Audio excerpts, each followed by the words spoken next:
Good evening, ladies and gentlemen.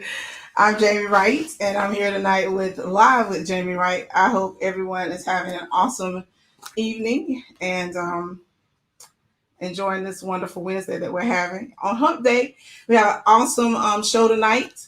I think we got a little bit of freeze action going on here.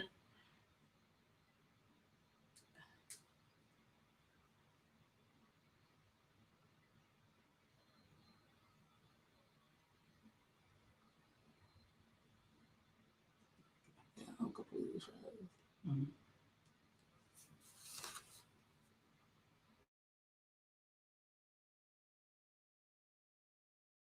But you TV.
Okay, there we go.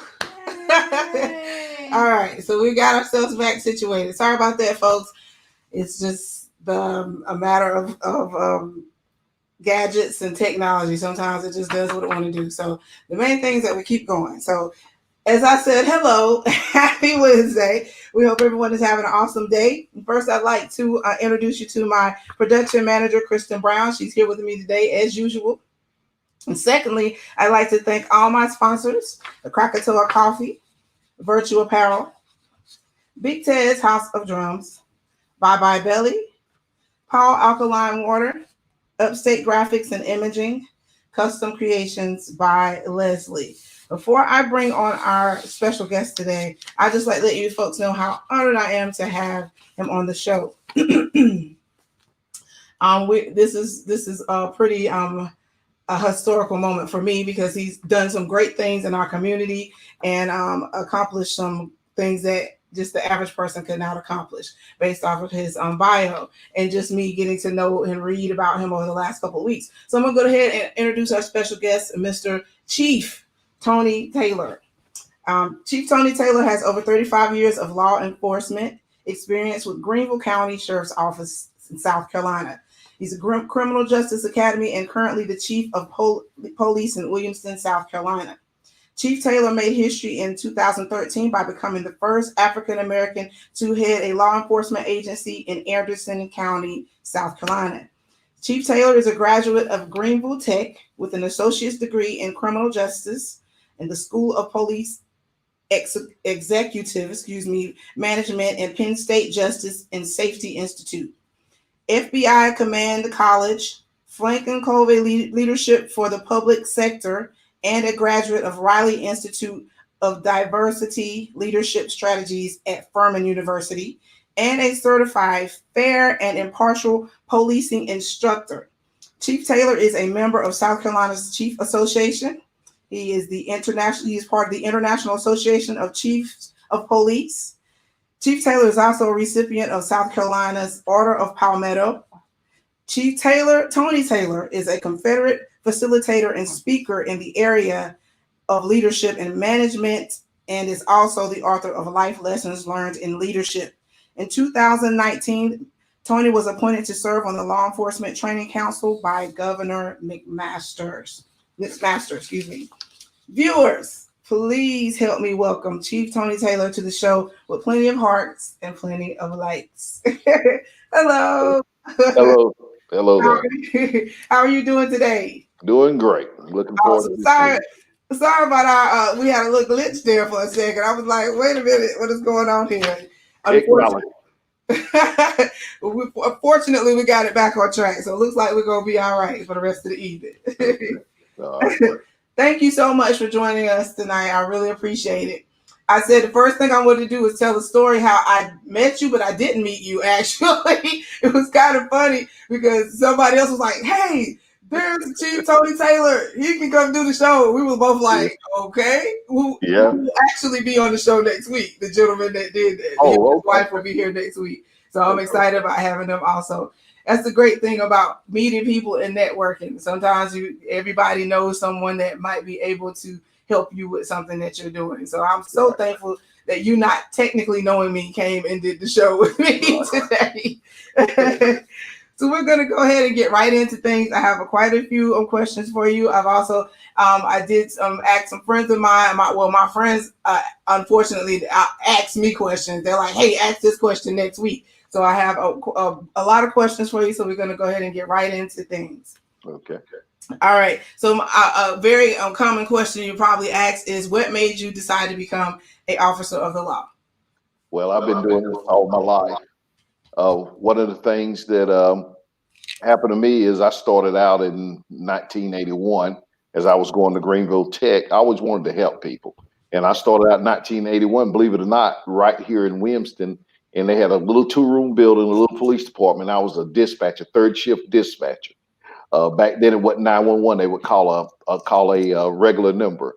And so I worked there at nights and took a full course load back in 1981. And when I finished up Greenville Tech, I got hired with Greenville County. So I started Greenville County under Johnny McBrown in 1984, served there. But I always just had this thing that I wanted to help people. It was just a way for me to reach out to people and help be a part of the community. And I used to watch 1 Adam 12. You might be too young to remember that, but that was a show called 1 Adam 12, 1 Adam 12, See the Man. And so as a kid, I watched it, and I wanted to be a police officer. So this is all I ever done. You know, they hired me. Greenville County hired me 2 weeks before I turned 21. Oh wow! And I hadn't looked back since. I was gonna say you were a man who knew exactly what he wanted to do in life. That's for sure. Well, kind of, sort of, a lot of trial and error, but I did want to be able to help people, and I chose law enforcement as a profession. That's awesome. Now, just out of curiosity, so is there anyone that was influential to you, even though you knew what you wanted to do? Was there someone else that you looked up to or inspired you? Yeah, well, one gentleman just passed away about a couple of weeks ago. His name was Carl Anderson. He was here in Greenville County. In Anderson County, where I grew up at here in Anderson County. And he was a church member, and he started in 1970 with Anderson County, probably one of the first blacks with Anderson County, and rose up through the ranks there. And he was my go-to guy, and I kind of looked at him when I was a kid and said, I want to be like this guy. So he did have a lot of influence. He just passed here from the COVID here a few weeks ago at 80-something years old. But he was a tremendous impact in my life to cause me to one of the reasons that I chose law enforcement. Hold on one second. I thought that was me. I was like, uh-oh. Okay. Like, no, nothing else tearing up. I also wanted to say, Chief Taylor, that I know this you probably heard this a million times, and it might have been something that you've heard other people tell you this, but I would just like to say, thank you and congratulations on becoming the first African American to head law enforcement in Anderson County. That's an amazing accomplishment. And when I read your bio and I said that, I really meant that. I didn't know that about you. Of course, I'm still getting to know you, but that's an amazing accomplishment. Especially during, I don't know your exact age, but we like to say things are different now, but they really aren't. But during that time, that was an amazing accomplishment, and I imagine you were probably fairly young then as well. So that's an amazing. I became the chief here in 2013. I actually retired from the South Carolina Criminal Justice Academy as an instructor at the academy. After I left the sheriff's office after 20-something years, I left the sheriff's office and went on into the field of training in the academy, and I taught in some advanced classes there. And I wanted to come back home and give back to the community. So the doors were open to me to able to come here. I live in Greenville, but I grew up here and was able to come back and to give back into the community. So I've been here. It has not been easy. Right. But I've been here as a challenge, and we are doing some good things here in Williamston. That's awesome. Well, thank you for your service, and thank you for persevering and getting to the place that you're at now. So let's keep things going. So in a nutshell, what is the process to become an officer? This is my own personal question because I always wondered. I know I hear different stories, but what was your process, or what is the process? Well, the process has changed a little bit now as time has gone on, and one of the things that we look at is that you got to have a heart of a servant. You got to be a problem solver. And so when we interview people, we look at people that are connected to the community, but have a desire to facilitate and to help other people. That's one of the things that we look at. And now, just to tell you, the process now is that by law, you have to have a psychological. So we have to set them up for a psychological. And there are some other reading comprehension skills and things they have to have as well. So it's changed a little bit. It's still some good old boy stuff, but what we've tried to do is try to create a path that anyone that has a desire to come in law enforcement, that they have an opportunity to come in within that path that we've kind of created.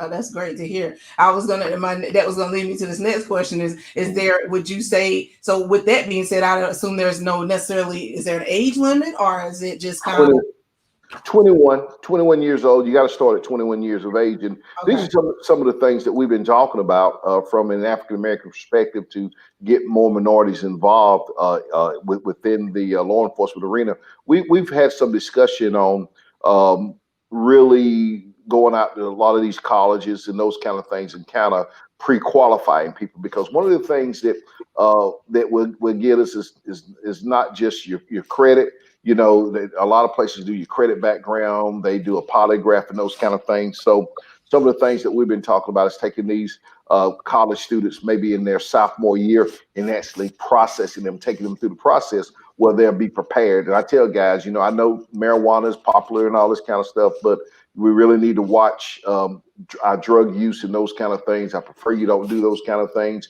and make sure you're paying your student loans. Don't rack up a bunch of credit charges, because those things a lot of times can get you disqualified. So those are some things that we're looking at now. Like I said, it's changed how it's done now. So you got to be 21. You got to have decent credit. You got to be able to pass a polygraph and those kind of things.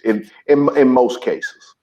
Now, is the credit aspect of it more so just about a person that shows some form of character? Of course, is a person that is able to be responsible for their financial. Is that kind of why that is in place? Just out of curiosity. Well, yeah, that's one of the things that's in place. Like I said, the polygraph, the credit thing, and even with the credit situation is, you know, people have problems. Think about it. You know, they didn't have that kind of stuff when I was 21, but you know, you're still a kid. So, you know, in a lot of, you know, you can be irresponsible in those areas, but those are some of the things that they target. And then, like I say, the psychological testing is to make sure that you're stable and don't have possibly deviant behaviors and stuff. So, but we still got a long ways to go when it comes down to those kind of things, but we're working on it. Okay. Well, that's good to know. You okay? Okay. All right. Besides being a chief of police, now I learned some things about you from Kristen.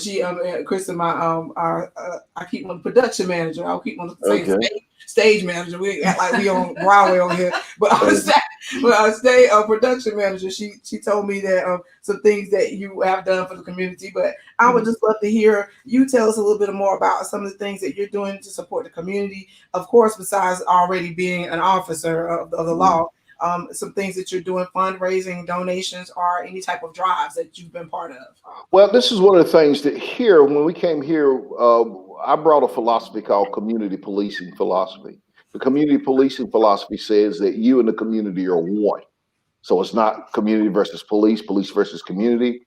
The community and police work together. They work for the good of the cause of the community, those kind of things. Plus, in community policing is if it's not a criminal aspect, then it may be something that we can do to help them out from another aspect. So some of the things that and my officers have done, because this is who they are.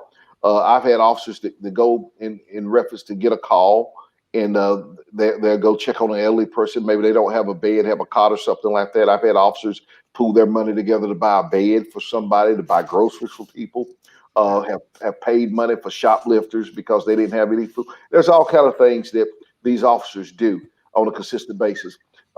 Before this year, we were partnering with Duke Energy and doing our book bag giveaways, and we give away several hundred book bags to kids that were in need in the area. So we've always been a giving agency that we give back into the community, and we have embraced what we call community policing. Awesome. That sounds like you definitely giving back to the community, and I won't say I'm shocked, but that's awesome to hear that those officers put money together to make sure that people had beds and food. And you're exactly right. That's what it should be. They're all about. I think people work too hard to put that separation between the community and the law enforcement, and I think that creates a lot of problems. But I agree with you that we should look at ourselves as a community, literally as a community, and work together. So that's awesome that you all are out making sure definitely making sure the children got backpacks. Right. That's always great to get back in the first of the year. I know a lot of people a lot of that was happening this year with COVID, people having to give back because there's so many people that are unfortunately unemployed, or materials that students needed this year that they didn't typically need for school. Like even some folks I seen online were giving away laptops and doing like raffles for that. So it's just good to hear that if law enforcement is giving back in that same way. So most definitely. So most importantly, how do you feel our current situation in the country has affected law enforcement? Do you feel it will be ever the same? And when I say our current situation, I am referring to COVID. Oh, the COVID situation. We got so many situations. I was going. I know that's why I wanted to be very specific. I wanted to make sure that we talk about COVID. Yes. Okay. Yeah. Well, with COVID, we have to look at as first responders. Law enforcement officers are called. We call the different scenes and those kind of things, and we don't know who has COVID, who doesn't have COVID. Our guys have received the PPE equipment to wear the mask and those kind of things. We got policies and those kind of things. So it has affected us. It has affected us. One of the things yesterday, we had a young guy come he was in 8th grade, and he came to me last week and said, I want to come and I want to encourage your guys. And it's just 8th graders. So he came yesterday, bought some pizza, and him and his mom came, and we had a gathering outside. So we wanted to do the social distancing, and he came and he talked to the guys and actually prayed for the guys. So with that being said, it's changed in how we, it in a lot of different ways. So we just took it outside and everybody masked up and those kind of things that we done. So it has affected us. I mean, we've had to have some officers tested, and thank God they were negative, but they had encounters or possible encounters with people with COVID. And so they had to be tested, had to be quarantined and those kind of things. And then on top of that, with that is you have to backfill those positions. So if a guy is quarantined for 14 days, and then we do have rapid testing. We do have, as first responders, we do get rapid testing. But the fact is, if you got guys out, then you got to bring guys in to backfill those positions, which can be kind of expensive because now you're talking about time and a half and different things like that. So it's been quite a challenge for us, but we're hanging in there. Most definitely. I was going to say, and I know that you being a chief, this has definitely probably really changed a lot for you, because if correct me if I'm wrong, but you are making a lot of those decisions as far as what they need to do as far as protecting themselves. And like you said, as far as scheduling and things of that nature. Yeah. Well, what we do is policy. We are guided by policy. Any law enforcement agency, if you don't have a policy, you go find one, you create one. So we do everything directed and guided by our policy. And for example, with communications with dispatches, usually some of the questions they will ask in that home is anyone tested positive for COVID, those kind of things. So the officer's given a heads up, or if we have to back up EMS, there's certain things that we don't do with EMS that we might have done in the past, as far as backing them up, assisting them. So we have some protocols in place, and hopefully the guys will follow those protocols that we have in place.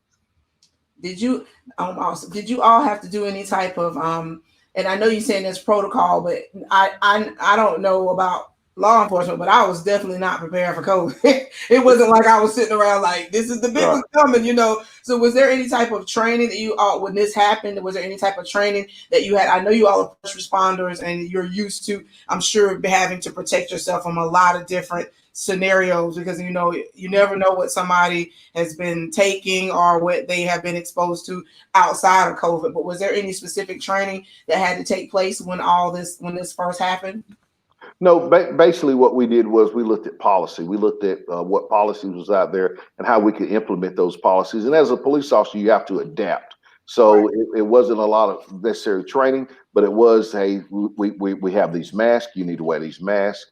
You encounter people, those kind of things. And so it was more of finding what works for us and adapting, because as a police officer, you have to be able to adapt to various circumstances and situations. So that's what we were. Well, it sounds like the good thing, positive thing that you're saying is it sounds like you all were prepared for the worst, but hoping for the best. Like it sounds like as soon as it happened, you had policies in place and everybody knew what they needed to do, and that's great to hear. Especially being a civilian in the community, knowing that you all were prepared. Because I remember one day I literally was sitting at home and I was like, I wonder, are all of us police pulling people over right now? Is it kind of like? And I read an article, and I'm going to go ahead and talk about this because I read an article where somebody's in the article said basically that that some precincts, I can't say I know everybody's policy, like you just alerted me that every precinct has different policies in place. But I read this very interesting article about them saying that they were instructing police officers to pull people over in an emergency scenario, or just be more mindful about your interaction with people, not necessarily what they would do on a regular day, but just trying to be more mindful of that. So I'm not saying they weren't doing their job, but I guess this was somewhere in like Nebraska. It was in a whole nother state, but it was interesting, a very interesting read, talking about how they were saying, hey, do your job. If people are being unruly, do you handle your business, but just have to be very strategically and just be aware of that, what we're still dealing with. So. Right, and that was the thing, is doing your social distancing, wearing your mask. And one of the things, even if you have to take somebody to the detention center, you're placing somebody under arrest and take them to the detention center, just making sure that you got your mask on, that you might want to let your rear windows down if you're transporting them, if that's possible, those kind of things. So just being very aware, like I say, adapting, being very aware of your surroundings, being very aware of possibly what you may be coming in contact with, and handling it accordingly. Right. Chief Taylor, you would think people would go somewhere and sit down. You would think people would go somewhere and sit down during COVID. I'm like, what you out here doing? What could you possibly be doing during a time like this? But, that's just, some people just, everybody, the one thing about COVID that has been very interesting is to see that everybody's different perspective on it. Some people got completely terrified, and some people were like, I'm just going to go on with my life. But, the main thing I think is important is making sure that no matter what you believe, that you respect other people's a space in their beliefs, because at the end of the day, just because you feel one way doesn't mean that someone else that you encounter. So I think that's very important, and I wish more people would just think that way in general, not to try to change anybody's mind and say, oh, you need to be panicking like Sally and Susie, but just say, hey, this is how they feel, so respect how someone else feels. And of course, just for the most part, make sure you're not putting the police officers in danger, because we still need them to be out here to do their work. So try to, you would hope people would kind of try to settle down. But I said, if COVID didn't settle people down, I don't know what was. Right. Well, one of the things is, from my position as a chief, as a CEO, as a chief, is to make sure my guys go home every night safe, because they have families they have to go to. So we want to make sure that we have the best policies in place, strategically planning to make sure that we have the best equipment that we possibly can get our hands on, and make sure that these officers go home safe every night, that they go to their kids, they go to their families, they visit their parents and people without having to worry about possibly contaminating somebody with COVID. So that's our biggest challenge that we have, and we embrace that, and we try to provide to make sure our guys are safe. Well, we appreciate everything that you're doing, Chief Taylor. We really, truly do. And I think I may have mentioned this to you. At this, we have a sponsorship slot that we do here on the show every week. So we're gonna do that for a second. Just hang tight. We're not gonna leave you. We're just gonna put up a little banner, and then we'll pick up on our second segment, and we've got plenty more questions for you. So I'm gonna go ahead and do that right now. So No folks problem. that are watching, this is our sponsor plug. And then with the last couple of weeks, we've had George Garcia as our special sponsor highlight. And George will be joining us next month to talk about his project. So again, thank you, George, so much for donating your project. I know how hard it is to work to put a project together as an artist myself.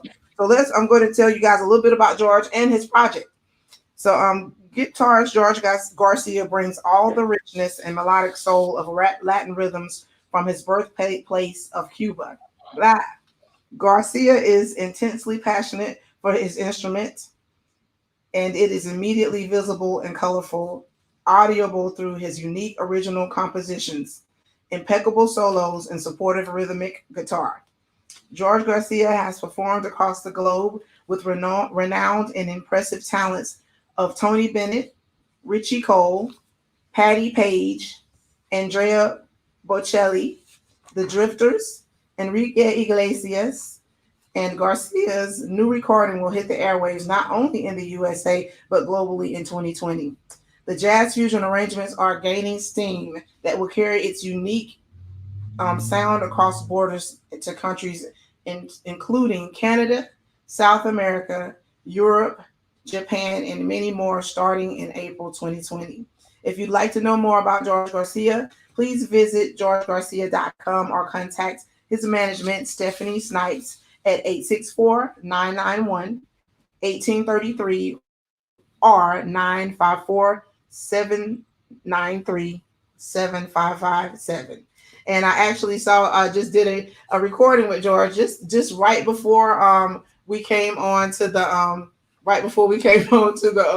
show. So right before we came on to the show, and he told me that his project was going very well and that he's very excited. So we'll be hearing from him very soon. Again, thank you, George, for supporting us here on Live with Jamie Wright. And we'll be actually giving away. I've been saying this, and the shows have been so good till I get completely just thrown off. And if we don't give them away tonight, then we'll definitely give some away while Jordan's here, and we'll let him be responsible for giving away his own project. But thank you again, George. We appreciate your sponsorship and your partnership with the show. All right, so we're going to get right on back into our second segment. And folks, if you're watching out there in Facebook land, or for those that are watching, now would be a great time to start getting your questions together for Chief Taylor, and we'll make sure that everyone's questions are answered. And so let's get started. Oh, and folks, make sure you're sending him plenty hearts and likes for taking time out to come on the show and talk about his career in law enforcement during COVID. All right. So, Chief Taylor, I read your bio that you studied criminal justice, of course, as well. And my question to you is, do you feel that having that knowledge has made you a better officer, or think a little bit more strategically or in a different manner than someone else? Or is it helpful to have that background? Well, it's always helpful to get as much education as you can in the field that you're in. So the criminal justice, that background has helped me get an understanding of foundation. But what mostly has helped me is having an interaction with the community, is really working with the community and embracing the concept where the community and police are one. So I think with that, with the criminal justice, the educational component is important. But I think that as well as you working with the people in the communities and understanding the dynamics of the communities, that's where you really learn a lot about people and how to navigate through the process. Right. I'm glad to hear you say that because I agree with you. Education is important, but you're right. I think just getting out there and doing it. I remember talking to my a friend of mine who had a degree in engineering, and they never got a job in engineering, and they decided like 7 years later they were like, "Oh, I think I want to do this." I'm like, "You do know you have to have experience. You can't let that degree expire almost. Like you gotta let your degree expire. So you're right. You got to get out here and get right into it and get your, as they say, get your feet wet. So but not to downplay education. No, no. It is very important. Yeah, As well. education is important because it opens up so many doors. But Right. within the law enforcement arena, it's a lifelong learning process. You never arrive because you're dealing with people, and That's also you're learning yourself. You're really learning you and what you think or what you may have thought. Things have changed as far as how you see things. So it's a lifelong learning adventure in law enforcement. most definitely. I can only imagine dealing with so many personalities. Yeah. So what does a typical day as chief of police consist of for you? Well, from an administrative standpoint, I'm responsible for roughly around, I think, close to about a little over $2 million. I'm responsible for. So, with that part of administration is that I have to make sure that I'm on task with monies that have been spent because that's a lot of money. It's not a lot. It seems like a lot, but in actuality, it's not a lot of money because you got salaries and different things like that, and you got line items. So I'm responsible to make sure that we have the things that we need to run the agency. Um, I'm responsible for any grants and those kind of things to make sure they're properly maintained and make sure they're properly monitored and those kind of things. And then on the other side of that is I have to have a way of facilitating with the community. So I also have to attend meetings and those kind of things and be involved with the community to make sure I'm accessible. And then on top of that is I got to make sure that we have a strategic plan, that we're following our plan, that from the patrolman up to the command staff, that we're on task, that we are getting things done to help enhance and make our community safe. So with that being said, it's just a 24-hour job because you're going to get phone calls and you're not going to satisfy everybody and those kind of things. So you got to have some thick skin, and it's a it's a challenge. And Right. you can't punch a clock and punch out. You take the good, the bad, and the ugly. I bet you probably do get some very interesting phone calls Yeah, good, on the on a daily day basis of just people either just having some concern about something that might just be like left field or even just calling you to just gripe about Lord knows what. So I'm sure it is like you said a nonstop commitment. You probably don't even sleep very much, do you? bad. Sometimes I don't. Sometimes I don't. I can only imagine. So, what would you say is the best? Who would you say? Excuse me. Who would you say is the best candidate to become an officer? And I want to kind of reiterate on that question. I've over the years, I've actually met a lot of police officers or either state troopers or different people because of my occupation personally, and I met a lot that were from that had military backgrounds and things of that nature. So is there, but I understand that you're saying that that's not necessarily your background. So who is there a specific person or is it just more about a character? Is there are those people that are military someone that you would look at more so? Well, I don't think. I think maybe what when you talking about military as far as the discipline part. Yes. When I look at the military, well, he understands discipline because you have to be a disciplined person. So military may bring that disciplined person, but I think you have to be a somewhat of a mature person, but have that desire to help people, have an understanding of what law enforcement is about. It's not about dominating. It's not about having all this immense power, which we do. We have a lot of power when you start talking about the Constitution and enforcing the Constitution and holding even law enforcement accountable to the constitutional rights and those kind of things. A lot of power, but you really have to have somebody that has a desire, like I said, a desire to really make a difference in that community and really help that community, because it's not just about locking up the bad guys, but sometimes it can be directing people to the right place to get the right results and to in reference to the root of the problem. So you got to have a person that has a desire to help people, that can comprehend and understand our laws and those kind of things, and a person that can have some discipline. And that discipline comes not just following policy, but the discipline of the tongue, the discipline of having some control over themselves, you know, and those kind of things. So I would say those are some of the most important things. And if I'm hiring, those are the kind of things that I'm going to be looking at. Most definitely. And Chief Taylor, it's something you keep saying, something that makes me so happy to hear you say that it's all about helping people. Like that, I feel like that truly is, you know, you hear people say that all the time. Oh, I want to help people, I want to do this, but every time I ask you a question about something that you're going to that point, and I'm glad to hear that, because that's important, you know, when you're in a position that you're in, that's extremely important. Well, and let me say this: when I worked at Greenville County, I worked West Greenville. I worked back in the early '90s. We had a heroin epidemic on the west side of Greenville, and I worked those communities, and those communities were my home. And I put a lot of people in jail. Some of those that are watching right now, they remember me. I put a lot of people in jail. But the reason was behind it was that they could come to a place where they could get some help. They could come to the end of their rope, that they could get some help. It wasn't about they're such a bad person. They just bad, but they had a drug issue, or they had a problem with thinking of they could be business people, but they took it the wrong route. And now some of them have legitimate businesses. I've had people come to me and say, "Hey man, I appreciate what you done, what you said. It got me on the right track." So even in helping people, sometimes it means that they may have to go to jail for a season to get their minds clear and those kind of things. So when we talk about that, we talk about it from a perspective of that maybe I can help you get yourself together.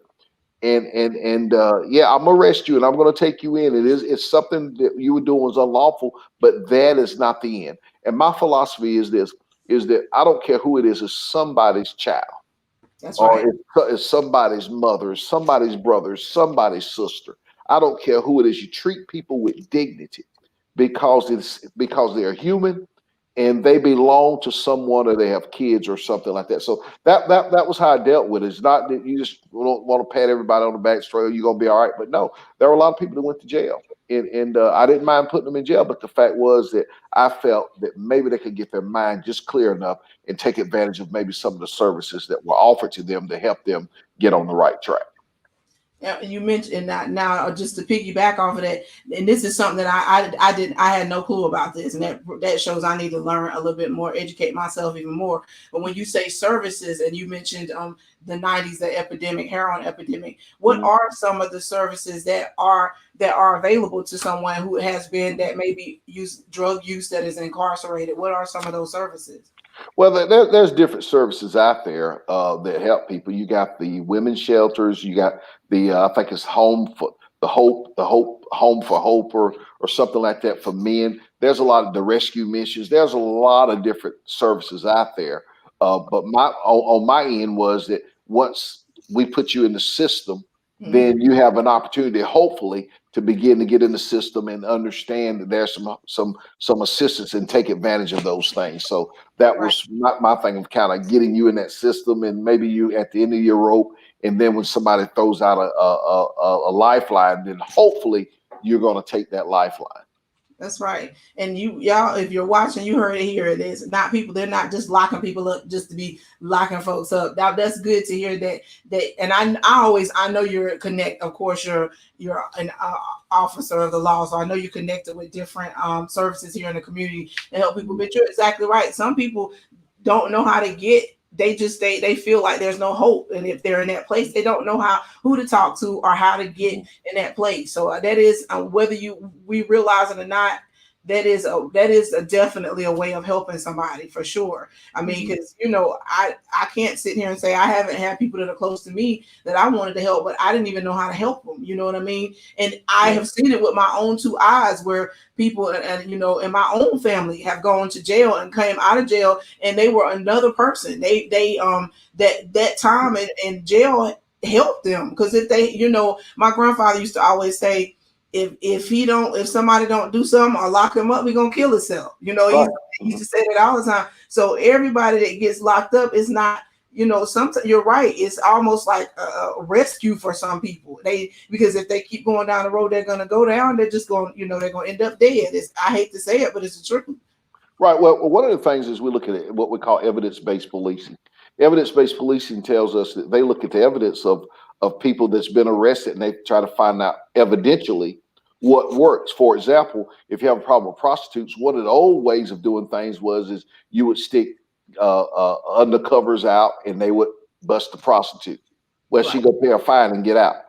But now let's look at this prostitute and say, okay, what other means do you have to make money? Maybe there's an issue that she doesn't have the necessary means. Maybe she's out there on the corner because there's a drug addiction. So let's just don't say we're going to put her with a fine. What we want to do is maybe get her the resources. Maybe she's a part of human trafficking, because human trafficking, the person can be forced to live in a situation, do certain things based on her pimp and those kind of things. And those kind of things, she don't know how to get out of the situation. So, it taught us how to look at different crimes and look at them differently, and network and partnership with other agencies that we could take those people to, versus just doing this crazy cycle over and over and over. Right. That's good. That's good to have that perspective opposed to, and I mean, I guess I just kind of went right over my head when I thought about, being arrested. So I'm glad to hear that is important, especially, and I hope that there's other precincts and other chiefs in our area and the surrounding areas that feel the same way. Right. What advice would you give someone who wants to become a police officer? Okay, well, first of all, I think find a police officer and talk to them. I think that's one of the things, is build a rapport relationship with police officers. You're going to find out that we're human. You're going to find out that we're not perfect people, that we're human. The other thing is, you got to understand too, the pay is not great. You have to love what you do in order to do this job. You're not going to get a lot of accolades from the public sometime, and sometimes you're going to be accused of being the worst of enemies. So I would say develop a relationship with some police officers. Develop that relationship and ask about it. Some things maybe you want to volunteer and do some things working with law enforcement and those kind of things. So there's a lot of different ways you can do it. If you're young, you can go to school. 21 is the age you can hire. Go ahead and at least work on your 2-year degree, or work on your degree, and develop that relationship with law enforcement along the way as you're working on your education as well. That's definitely some solid advice. All right. So at this time, I'd like to also invite the folks that are watching that they can ask some questions pertaining to COVID and the conversation that we're talking about. Make sure those questions are directed towards that. But please ask any questions in that vein right here in our comments, and Kristen will get those questions over to us. All right, we're going to keep things going. Before I ask the next question, I just wanted to read something that I found online. Like I said, I've been doing a good bit of reading, and this was very interesting to me, and it was kind of sad at the same time. So it's a very quick passage I pulled from something before, and it says, before examining an actual policing, it is important to understand that police officers are getting sick and dying in great numbers. So police agencies are coping with their own trauma and operating with significant reductions in force. And this was in Wuhan, of course. In Wuhan, where the lockdown was lifted in early April, government figures showed that health workers during the city's fight against the coronavirus in New York City, 37 members of the police department were basically passed, like they died. Yeah, somehow my thing got chopped up, so it's okay. But basically, there are officers out here that are getting sick. There's officers out here that are dying, that are trying to help and keep order.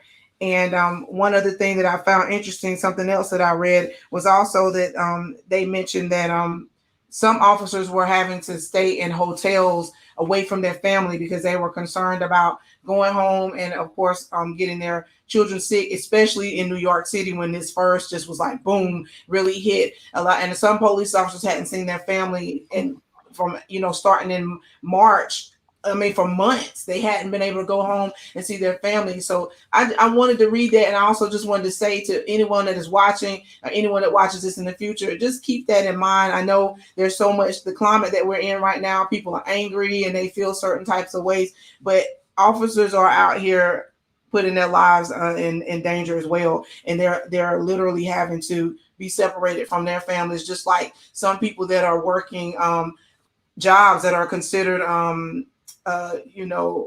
essential. Thank you. Essential jobs. Their job is essential. Their job is essential. It's very important. So just keep that in mind when you're coming up with all these thoughts and all this other stuff about officers of the law and whatever you may be thinking. That there are good officers out here that are putting their lives on the line to make sure that we can still live and see another day as well.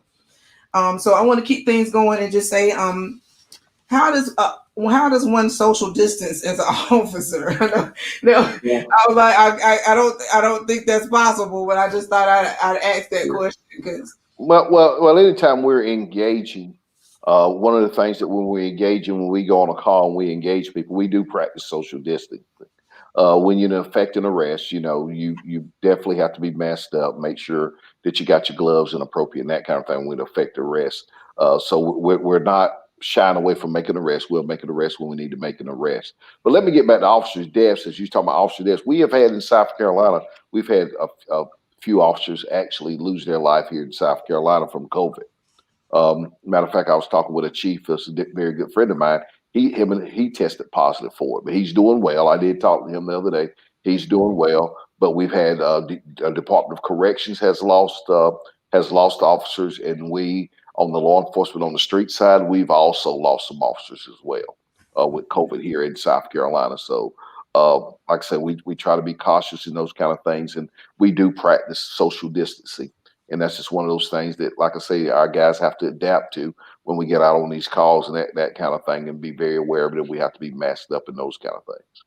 Most definitely. I wanted to ask you that, but then I didn't because I was like, it's really sad what everybody is going through. I am a school teacher, and I was talking to some of the kids today, and some of the other teachers about just how many people have just lost their family. I mean, just like boom, boom. Like one lady, she was telling me that she's lost several people in her family to COVID because part of her family in a certain generation was a lot elderly. So it's really sad that all the deaths that we have, but it's most definitely sad to hear that someone that's trying to help has, that's actually out here. I mean, putting it, I couldn't do it.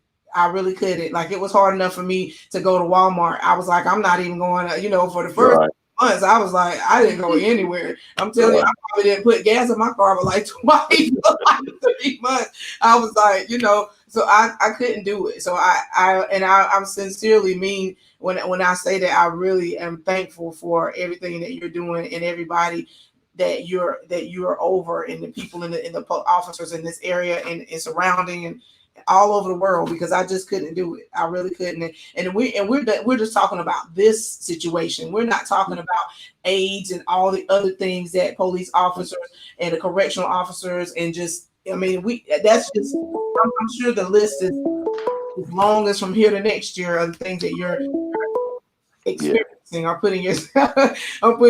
exposing yourselves to. So I'm extremely sorry to hear about the officers that did lose their lives due to COVID, but I'm thankful that they're here to protect us. So I was going to ask you what was one of the biggest hurdles that you faced during the pandemic, but I think you already pretty much answered that. If you'd like to iterate any more on it, that's fine, but I'm sure you've already covered that. So we'll move forward. Let's see here. Did you notice a rise in domestic violence during the quarantine?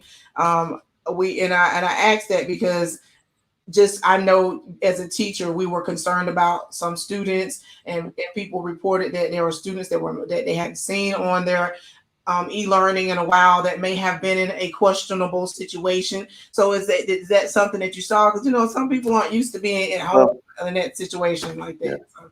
Well, I think probably when you start looking at disturbances, maybe not necessarily.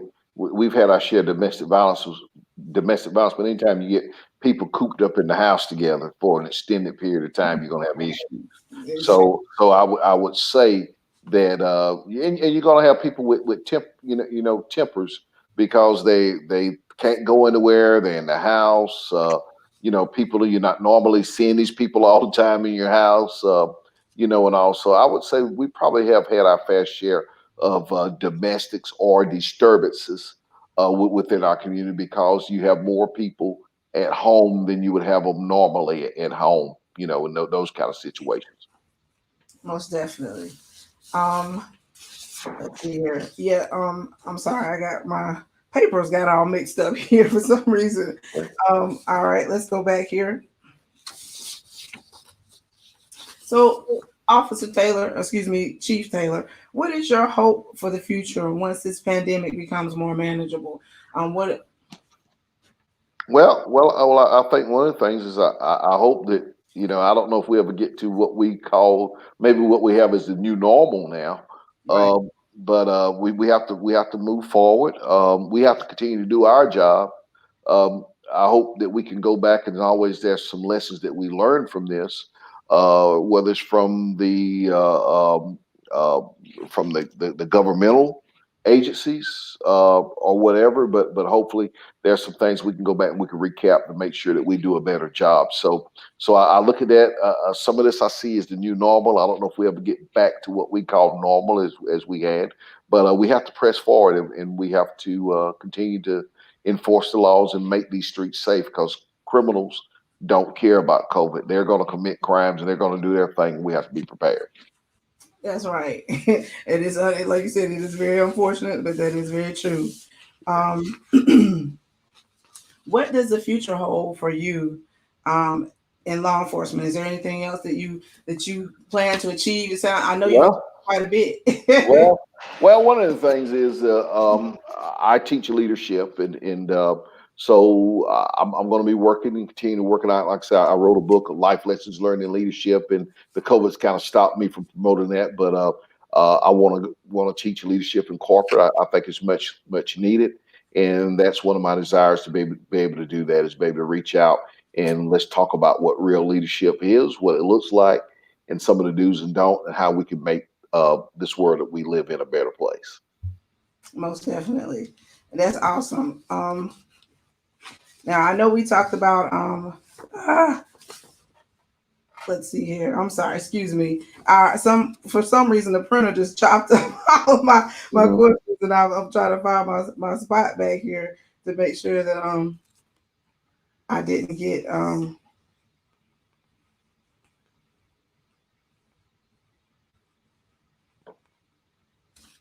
all right. So let's see here. Let me go back.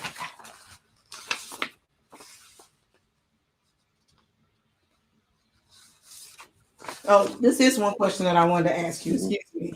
Or I know I don't want to feel like this is TV land because I know we watch stuff on TV and we get these ideas of what it is like to be an officer and what the job is. But do you when I asked you earlier about what someone could do to prepare or what advice would you give someone? Do you I know probably not right now during COVID, but do you all still offer some type of ride-alongs or mentor programs there at your Well, not necessarily here, but we have had we have we do. I can sign off on ride-alongs and those kind of things, and also um, you know there we have a reserve program where a guy can come in and become a reserve officer. He has to go through a lot of extensive training.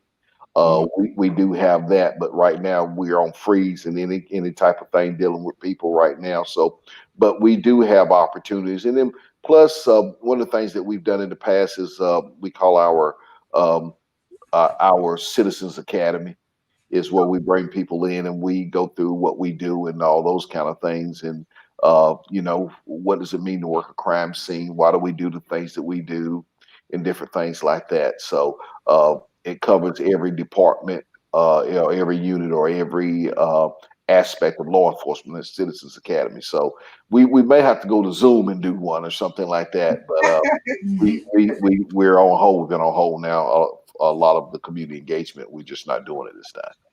That's awesome. Now, since you mentioned this community academy, what is the process for this? Is there some type Well, the of process, yeah, that would be an application that'll go out, and after the application, we have to do a background of criminal history, those kind of things, and then we'll set the classes up. And they have to attend those classes, and then they can graduate from those classes from the Citizens Academy.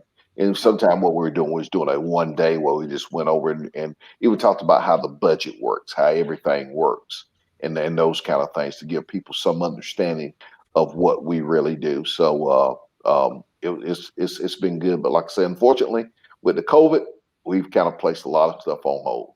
right? Well, it sounds like this class. A lot of people need to sign up for this class, even Yeah, myself, because I think that it would help people to understand a lot more. That and I just want to say, we're talking about COVID, but I want to say that I think a lot of people have this they come up with these ideas. Like I just said earlier, you watch TV, you come up with these ideas instead of educating yourself on things. I think right. that is a lot of the issue with the community, in opposed to just educating. And I mean, I won't deny that there's things that I'm sure I don't know of, and things that go on that I have no clue that go on. But at the same token, I think it's very important that people educate themselves on what your jobs are and what your intentions are. You know what I mean? I think Right.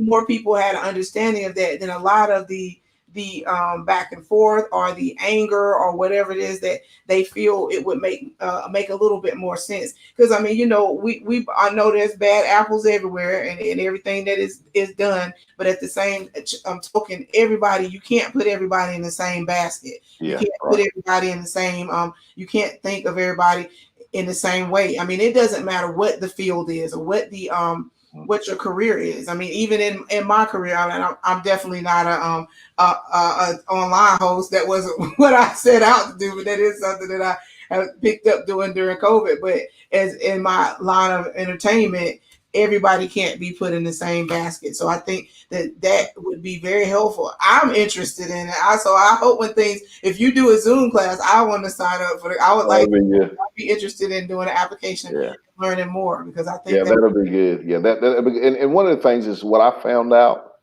for me is what I've been observing is a lot of misinformation.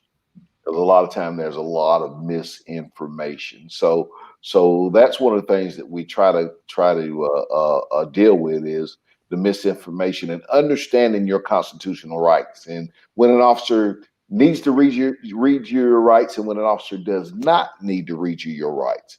And, right, and so it's just a lot of misinformation, and a lot of people don't understand what their constitutional rights are, and sometimes that can kind of get muddied right. because of misinformation. Right. Yeah, I agree with you. It's best to always do research for yourself instead of, and you're exactly, it's kind of like that game when you play when you're little, like telephone. You get information from other people who Yeah, don't know what they talking about. And by the time it gets to you, then it's it's completely all jacked up. It's all jacked up. exactly. It is not true at all. So I think Right. that I'm glad to know that you have that. And tell me that you said it's called a community academy.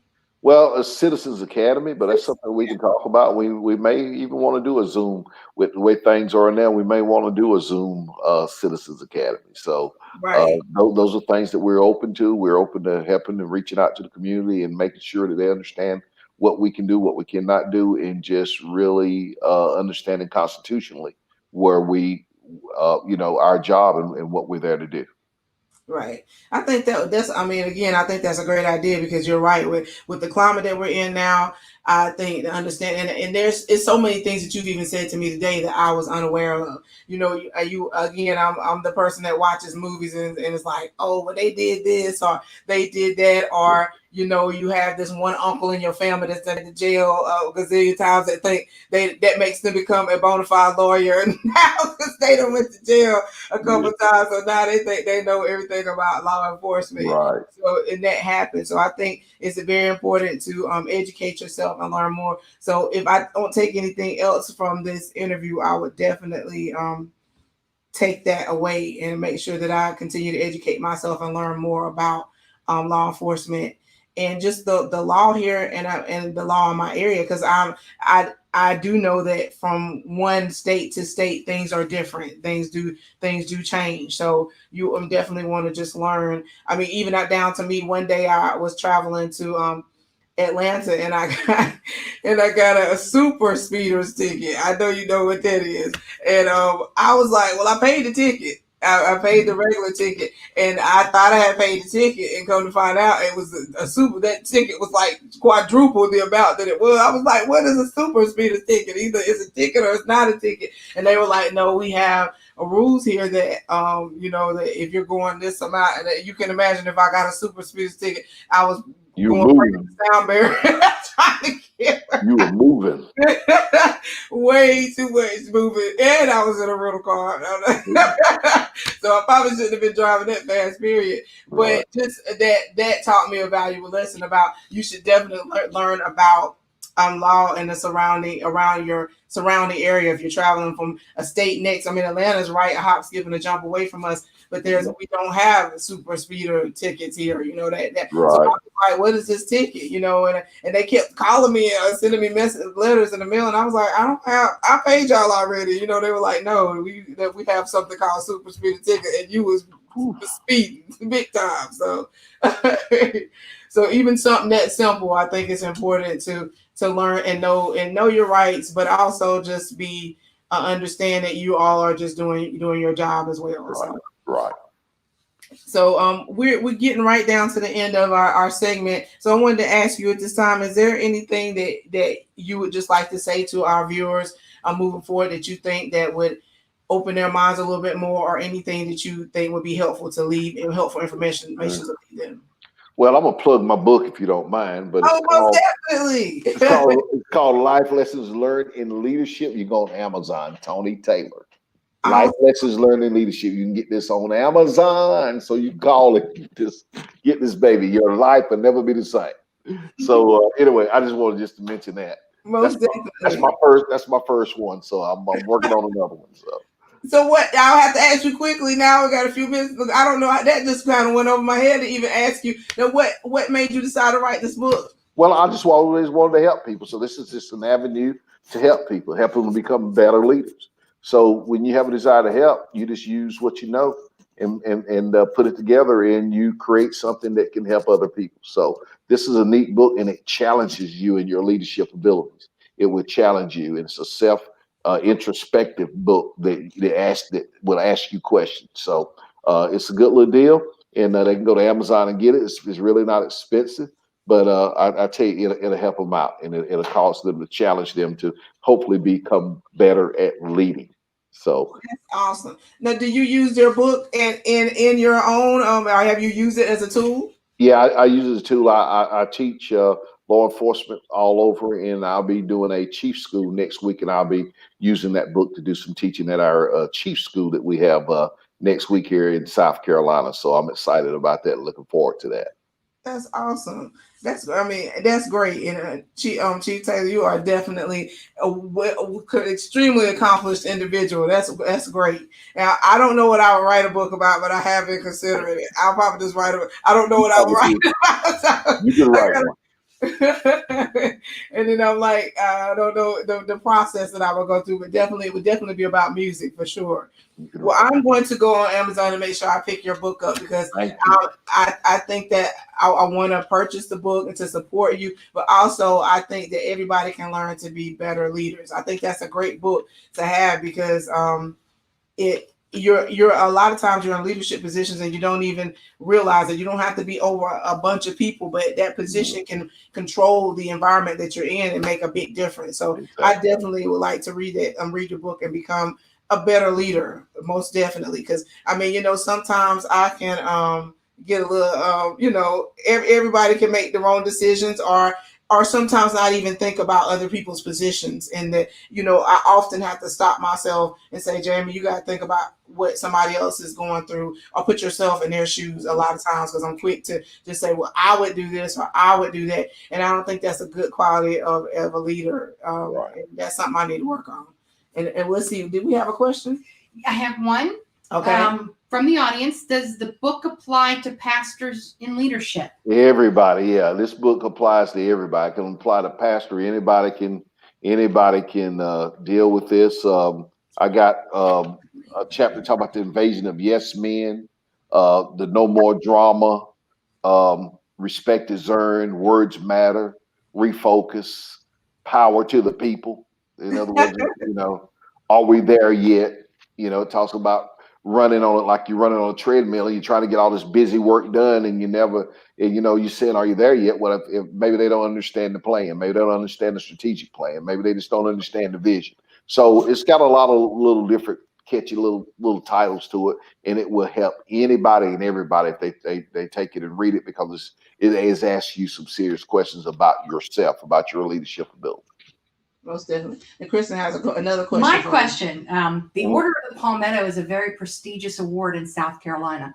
I'm just curious, what was your Order of the Palmetto for? Well, community work. Under Sheriff Johnny McBrown, I was very instrumental in dealing with community policing in reference to motivating the community to get out and do something about drug sales. For example, at that time, we had the community get out on the corner where they was having drug sales. We just have the community get out and they do cookouts and they would do different things while we was doing driver's license checks. And they would, if we arrested somebody, they would chat for us and different things like that and all. So it put pressure on the drug dealers to get out of those communities. So that was just one of the many things that I did in the community, is about empowering the community. The community itself, working with law enforcement, can make a difference, not put all the responsibility on law enforcement, or law enforcement put all the responsibility on the community. So that was given a while back, several years ago. And I didn't know back then, but yeah, it is a very prestigious award to have. And so I was just elated to get it. And now it even matters more to me now because I know more about it now. But it was about empowerment of the community. That's awesome. And you're super humble tonight. You're like, I didn't know what it was. Well, I didn't. I do have one last question for you. Okay. And it's concerning your book. Was there, I know you said that you wanted to help people, that was an inspiration behind it, but was there something that happened in your own personal life that made you decide to write this book? As far as, do you feel like you've always been your very best in leadership? No, this book is contrary. It's called Life Lessons Learned. So I've made a lot of mistakes. Right. So this book is me just being an open window of who I am and who I am. I'm better. But when I first started out, and everything, and I'm growing every day and hopefully becoming a better leader every day. So it gives you a peek in my window of some things. And that's why I call it Life Lessons Learned in Leadership, because that was some lessons I had to learn about leading people. And I'm still learning on a consistent basis. So that's what this book is about, is me. I'm exposing myself and my inadequacies and the things I've learned along the way to make me a better leader. So hopefully it'll help other people.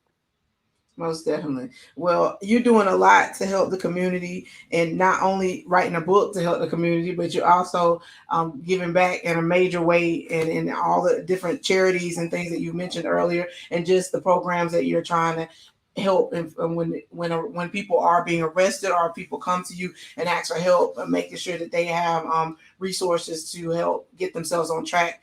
And the list would go on, but I would say, I think I speak for everyone to say we're grateful to have you here in our community and appreciate everything you're doing.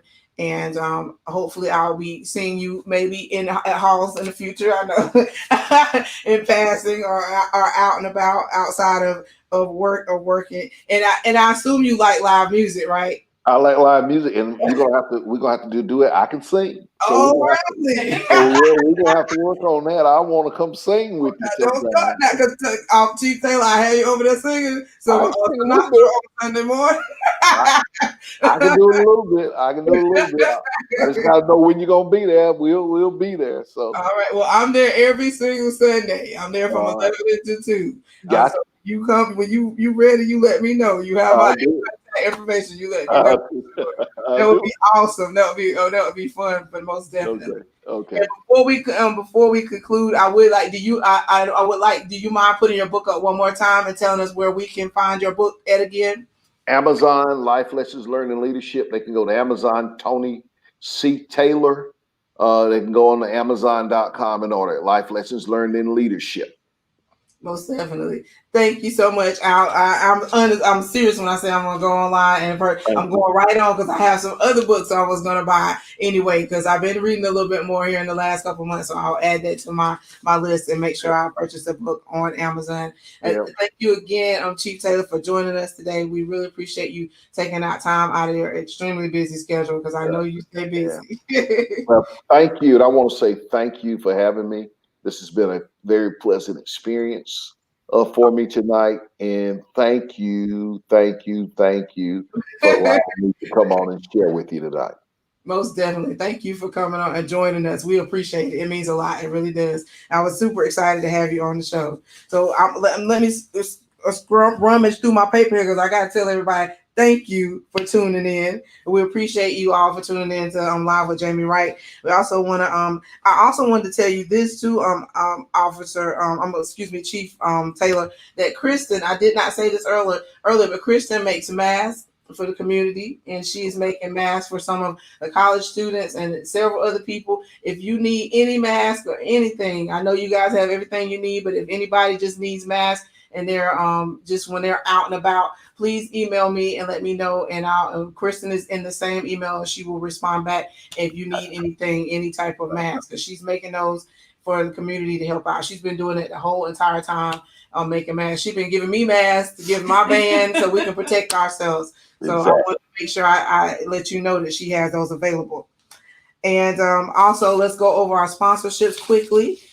We are super excited to have all of our sponsors that support us here at the Live with Jamie Wright. So we're going to go over those quickly. We have Krakatoa Coffee Company, Vurchoo Apparel, Big Ted's House of Drums, Bye Bye Belly, Paw Alkaline Water, Upstate Graphics and Imaging, and Custom Creations by Lesley. Folks, make sure you tune in next week, and we'll have special guest Tammy Ferguson, and we'll be discussing transportation and entrepreneurship during COVID. So tune in on Wednesdays at 7 p.m. for Live with Jamie Wright, and we hope to see you all again very soon. Thank you again, Chief Taylor. We appreciate you tuning in, and I'm waiting on that duet now. All right. Thank you. Have an awesome evening. Thank you. All right. Bye-bye. Bye.